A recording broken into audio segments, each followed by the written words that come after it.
Muy buenas noches y bienvenidos una semana más a la réplica de Popular Televisión Melilla.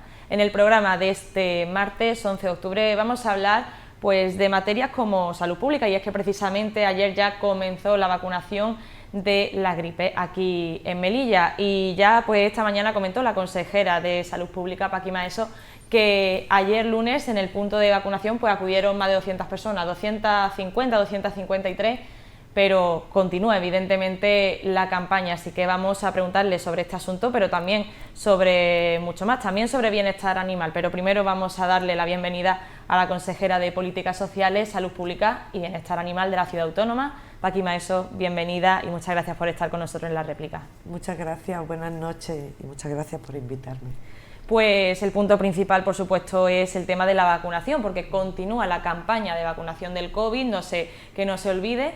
Pero sobre todo lo importante es el tema de la gripe, porque ha empezado esta semana y parece que se ha adelantado un poco lo que son los casos, los contagios de gripe aquí en Melilla. No sé, desde Salud Pública, si barajan algún dato o alguna estimación. De la semana pasada, todo lo que se recogió desde la red centinela del sistema de vigilancia epidemiológico de infecciones respiratorias agudas, los datos que se dieron, un 66% correspondía a gripe y un 3% al coronavirus. Estos son datos que esta red de centinela recoge los datos que reportan los médicos de atención primaria y los pediatras. O sea que sí que estamos en el inicio de esa onda epidemiológica estacional de la gripe que este año se nos ha adelantado un poco en Melilla. Parece, por lo que se ven en los datos, el COVID parece que ha pasado a un segundo plano, aunque no quiere decir que no sea relevante seguir manteniendo medidas de higiene. Por supuesto, al final los contagios de gripe y COVID son muy similares y por supuesto hay que tener cuidado. Comentaba esta mañana también que se dispone de 18.000 remesas para la vacunación de la gripe. No sé si se estima pedir más remesas, si se contará únicamente con esa cantidad. No. Si el melillense decide, de mayores de 60 años o esos colectivos sociosanitarios, sanitarios, vacunarse y falta, vamos a pedir más. Aquí nadie se va a quedar sin vacunar que quiera vacunarse. Vamos a repasar un poco la información, porque ayer, repito, comenzó esa campaña y hasta el 14 de octubre, o sea, hasta este viernes, excepto festivos, porque mañana es festivo, el punto de vacunación está en el Reina Victoria Eugenia. También hay que recordar que se puede acudir a ese punto de vacunación tanto para ponerse esa vacuna de la gripe como también esa dosis de la vacuna del COVID-19 por si a alguien le falta, ¿no? Sí, cuando abrimos el día 26, para la cuarta dosis de COVID también era para cualquier persona que necesitara cualquier dosis o que comenzara a vacunarse, para todo. Se abrió principalmente para la cuarta dosis en mayores de 80 años. Ahora ya es para el que quiera, de 60 años para arriba, cualquier dosis también, o la cuarta dosis de COVID. Esta semana hemos estado en el Reina Victoria como punto masivo de vacunación para acelerarlo, y ahora esta semana tenemos la oportunidad de las dos, de la gripe desde ayer, y seguimos con el COVID. Hasta el viernes, porque después ya no podemos disponer del Reina Victoria Eugenia, porque ellos comienzan ya con actividades en ese lugar donde estamos vacunando, y entonces tendremos que volver a los puntos de vacunación que teníamos, tanto Salud Pública como Ingesa. Claro, vamos a repasar un poco cuáles serían esos puntos, porque, por ejemplo, centro sociosanitario, la residencia de mayores, Eso vamos a seguir, eso ya se han repartido las vacunas de gripe y se empezaron a vacunar en su momento, nada más empezar el día 26, se empezaron a vacunar las residencias de la tercera dosis o de lo que necesitaban de COVID. y ya se han repartido las vacunas de la gripe, para empezar todo. O sea que eso no creo. Es verdad que hay personas de la residencia que no pueden vacunarse porque han pasado el COVID hace menos de 3 meses y entonces esas personas, las personas mayores, en menos de 3 meses no se les vacuna otra vez, hay que esperar. Y bueno, pero exceptuando eso, todo el que se ha querido vacunar en la residencia ya está vacunado. De todas formas, se está atento a esto. Una vez pasen esos 3 meses, para las personas mayores de 80 años, se les pondrá la vacuna sin ningún problema, que ahí hay atención en ese sentido en cuanto a la fecha. Sí, se traslada a salud pública cuando se demanda de que quieran vacunar o se entregan las vacunas y sí, por supuesto, cada vez que alguien lo necesite y está en el tiempo adecuado, se les vacuna. Y entonces los otros puntos de vacunación, cuando ya se acabe la campaña en el Reina Victoria Eugenia, ha comentado que son los centros, los espacios que pertenecen al INGESA, hospital, centro de salud. No, ya era como en los últimos meses que teníamos. Por parte de INGESA estaba vacunando en el centro de salud de Polavieja, y por parte de salud pública estábamos vacunando en el laboratorio COVID arriba en Cabreriza. Esos son los puntos de vacunación que vamos a seguir para el COVID. Respecto a la gripe, ya es INGESA el que tiene que decidir cómo vacunar y de qué forma vacunar. Iría a los que son de seguridad social. Y en la Rusadí vacunarán a los que sean de seguro de Muface,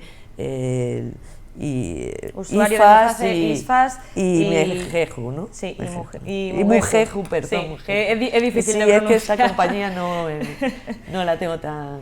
Ya comentarle, para ir terminando, sobre este tema de las vacunaciones, tanto de la gripe como del COVID. En cuanto al coronavirus, no sé si tiene pues alguna opinión o alguna apreciación sobre la demanda de la vacunación, porque ya que ha bajado bastante la incidencia y que ya vamos por una cuarta dosis, que primero se van a vacunar las personas más vulnerables, no sé si ve en la población pues que hay una menor preocupación en cuanto al COVID-19, lo digo como forma genérica, lo pregunto como forma genérica. Bueno, yo sí veo relajación un poco en cuanto a las medidas de cuidado. En cuanto a la vacunación, pues ahora mismo estamos captando algunos de primovacunación, pero son menos. De todas maneras, alcanzamos un buen tanto por ciento de vacunación, entonces ahora conforme sigan, y luego había personas que habían cogido COVID en mayores, y entonces también tienen que esperar que son 5 meses, no estamos hablando de los mayores de 80 años que son 3 meses, sino en un adulto menor son 5 meses, entonces estamos ahí. Pero yo recordar, por favor, que no hemos acabado con el COVID, que ahora efectivamente estamos con una incidencia acumulada a 14 días en una circulación controlada, la incidencia acumulada a 7 días empieza en riesgo bajo. No lo olvidemos, es verdad que no tenemos a nadie en UCI, pero en planta si hay 7 hospitalizados con COVID. No lo olvidemos, porque sí estamos mejor, pero estamos mejor por la vacunación. Entonces hay que seguir vacunándose, no podemos relajarnos en el tema de la vacunación. Y sobre todo ahora que también se junta con la gripe, entonces a lo mejor es una época un poco más compleja para las personas más vulnerables. Exacto, eso a ellos tienen que vacunarse de las dos, vamos, que ni lo duden. Ha comentado el tema de espera también de 5 meses para personas, y aquí está la información, sería para personas de 60 a 79 años, para esas personas que bien han pasado el COVID, pues habría que esperar esos 5 meses. También para trabajadores sociosanitarios, personal de establecimiento, personas también con condiciones de riesgo y convivientes con personas con alto grado de inmunosupresión. Ahí sí sería la espera un poquito más larga, que sería de 5 meses, como lo ha comentado la consejera. También en materia de salud pública, o más bien de sanidad, aunque no tenga las competencias de sanidad en la ciudad autónoma, sino que es del INGESA, pero sí estuvo en el Consejo Interterritorial. de sanidad con la ministra? Las competencias de sanidad sí las tiene la ciudad autónoma. Sanidad, quiero decir, salud pública. Claro, salud pública. Lo que pasa que la gestión del tema de la cartera de servicios en cuanto a la asistencia sanitaria aquí en Melilla es Ingesa y las competencias las tiene Ingesa. Entonces tenemos ahí como un reparto de funciones. Pero sí es verdad que en ese Consejo Interterritorial, al final, las políticas que se deciden, las decide la ciudad autónoma con mi voto, porque es el voto de los consejeros de salud pública. Cuando afecta a algo que no afecta directamente en Melilla o en Ceuta a salud pública, sino que afecta a Ingesa, se comunican las cosas. Yo tengo muchas reuniones con el director territorial de Ingesa, Omar, donde hablamos de pues si hay reparto de fondos, qué tal Melilla, bueno, pues y apreciaciones que puedo hacer en el consejo. Y en general en este Consejo Territorial, pues aparte de todo lo como va el COVID en las campañas de vacunación, pues se han hablado de presupuestos, y de los presupuestos ahí entra mucho en el reparto de Ingesa, tanto en el tipo para sobre todo acuerdos para ampliar la cobertura a personas con diabetes, pues el sistema de control de estas personas. Después se ha hablado también, muy importante, del tema de salud mental, que hay una apuesta muy importante por el gobierno de Pedro Sánchez por el tema de la salud mental, y desde ahí siempre hemos estado, desde el año pasado hay consejos específicos para eso, y ahí tenemos tanto Ingesa como salud pública, sobre todo salud pública respecto a las campañas y al acompañamiento en esos programas que ayudan en la salud mental a través de asociaciones. Bueno, se tratan muchos temas que al final pues es entre Ingesa y salud pública. Entonces, le quiero preguntar más concretamente, por ejemplo, la atención a personas con diabetes ha comentado. Sí. Vamos a hablar un poco más sobre esto, o sea, ¿cuáles entonces han sido las peticiones? ¿Cómo se puede dotar a Melilla bien para mejorar esa atención a este colectivo? Porque todo lo que se aprueba en este Consejo que repercute en la asistencia sanitaria, la gestión es Ingesa. Aunque sea para Melilla y lo votemos desde salud pública, todo lo que se repercute en esa asistencia sanitaria entra Ingesa. Entonces, en el tema de los pacientes de diabetes tipo 2, son personas que para la terapia intensiva es que se hace de insulina, que tienen que llevar un control pues de pincharse varios, o sea, hasta 6 punciones al día, pues en eso se va a facilitar un sistema de monitorización de glucosa. Entonces se estuvo hablando de varios acuerdos, tanto de eso, sobre todo en tipo de diabetes, porque también en el tipo o sea, jóvenes también, niños y adolescentes con diabetes de tipo 1. Entonces, aumentan las prestaciones en cuanto al control de esa diabetes y la forma de controlarlo. Ahí se estuvo hablando de 3 acuerdos. Son, bueno, en general, pues gestión que después repercute en Ingesa.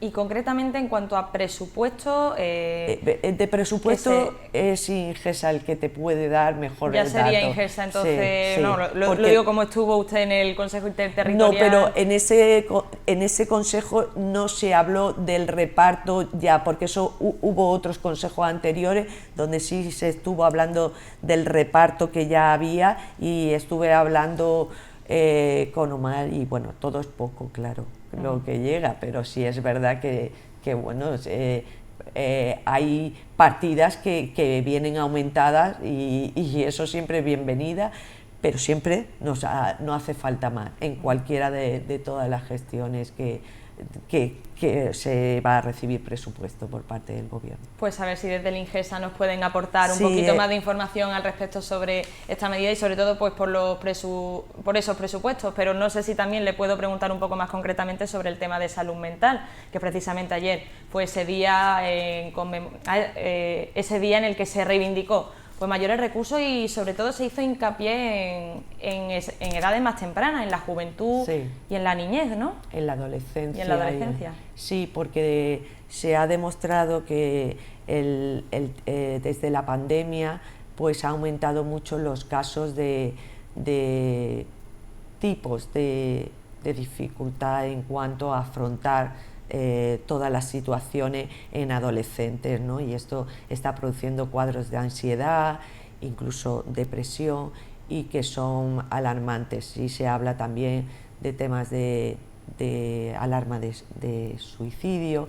Entonces sí se apuesta bastante por la salud mental desde el Gobierno central, y por supuesto aquí en Melilla, tanto en lo que vuelvo a decir, la ayuda que es desde la ciudad autónoma, desde salud pública, se da a las asociaciones, por ejemplo ayer FEAFE, que se apuesta por subir mucho el presupuesto para el año que viene, porque se habla de intentar, de uno de los proyectos de llevarlo a cabo, es el del piso tutelado. Son muchas veces personas que necesitan aprender a vivir en sociedad de una forma individual, sin ser tan independiente, y eso los pisos tutelados hacen una labor fundamental en esa inclusión en la sociedad y en ese mejorar la vida individual de la persona. Entonces se apuesta por ahí, pero también desde el Ingesa, sé que desde hace 1 año y pico, 2 años, se abre la unidad infanto-juvenil de salud mental, que está muy relacionada también con la preocupación por esos niños, niñas y adolescentes en cuanto a la salud mental. Y ahí también entra educación, que es una parte fundamental, donde la unidad de salud mental y la Dirección Provincial del Ministerio de Educación están trabajando para ese trabajo conjunto de detección, y después de poner terapias y lo que necesite esa salud. Hay mucho que hacer, pero bueno, se está apostando pues precisamente por ese incremento presupuestario para poder abordar esto. Y desde salud pública, pues lo que he comentado, también se trabaja con la unidad infanto-juvenil en colaboraciones de reuniones para ver qué parte se puede aportar desde salud pública, y por otra parte en la ayuda a toda la asociación que trabaja con personas con trastornos mentales. Y en cuanto a presupuestos para el próximo año, dentro de su área ya se está barajando algo. Sí. Ya no hablo solo de salud mental, sino hablo de salud pública en general.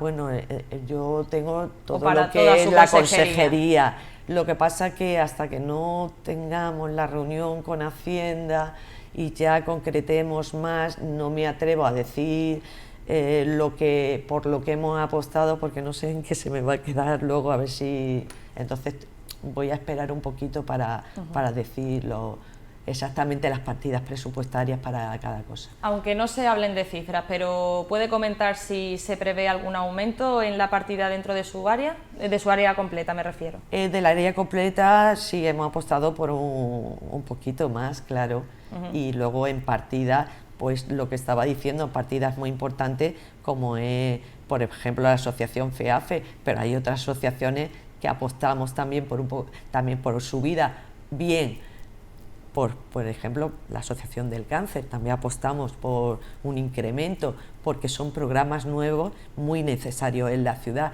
y después también está muy claro que el incremento de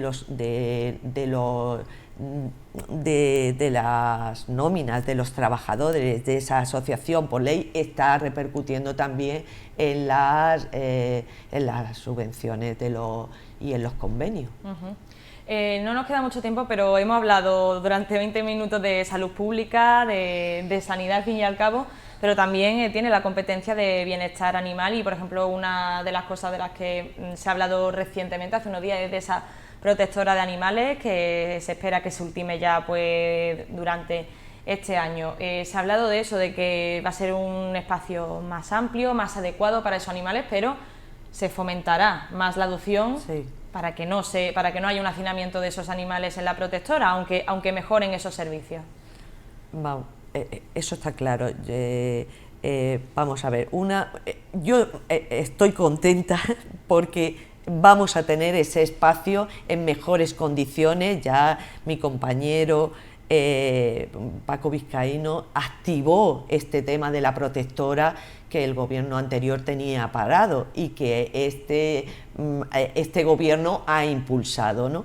Entonces, por supuesto que estoy contenta de que se vaya a hacer ya la protectora y ese espacio más acogedor que también desde Bienestar Animal estamos ya presupuestando para también acondicionarla en condiciones en todo lo que va a llevar.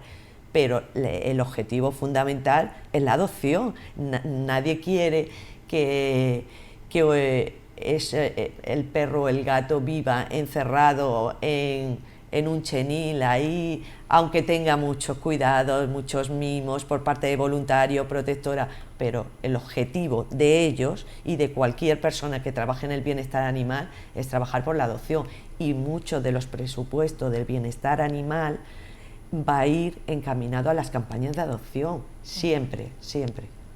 También en cuanto al tema de esterilización, de captura de gatos, de esas colonias, que hace mucho que no se habla de esto, no sé cómo va esa gestión y cómo se está actuando desde su área. Bueno, pues ahora mismo, como el convenio es con la asociación ADOMEL, que a su vez ADOMEL tiene el convenio con el Colegio Veterinario, están trabajando 3 clínicas, bastante trabajo, pues cogiendo de gatos y gatas de distintos distritos de la ciudad y castrando y vacunando, con lo cual mucho mejor. Este año se ha empezado mucho antes que el año pasado, por todo lo que es la autorización a poder hacer el CES, porque en Melilla no se podía hacer un CES hasta que no se ha llevado a cabo todo el proceso de poder legalizarlo. Pues este año ha empezado mucho antes. Y muy bien, ya yo veo al ciudadano contento. Pues en mi barrio ya hemos llevado a las gatitas a castrar y bueno, y a los gatos, pero claro, fundamentalmente los que cuidan así colonias naturales, pues temen más de que se encuentre con las camadas, entonces les preocupan más las gatas. Y bueno, yo creo que va bien, siempre apuntando incidencias, porque cuando me dicen, oye, es que esto, digo, tanto a ADOMEL como al Colegio Veterinario le digo, hacerme un registro de incidencia, porque esto es nuevo y hay que ir mejorando conforme está la implementación, es cuando vemos las necesidades y entonces iremos mejorando de lo que saque este año o de mes a mes, porque a veces no hay mucho tiempo para reunirnos, pero telefónicamente no tengo horario. ¿Se refiere que se harán informes con datos actualizados? Bueno, aparte de los informes que se presenta y la memoria con todos los datos, porque eso es un convenio y tienen que entregarlo, después esas incidencias que se tienen que ir solucionando conforme aparecen, porque al final estamos hablando de animales y de vidas que pueden haber variables que no controlamos. Entonces, de eso también tengo incidencia, y que le digo que registren para poder mejorar, es el nuevo contrato, que es por primera vez también se hace en la ciudad, el contrato con el Colegio de Veterinarios, que para asistencia a animales callejeros heridos.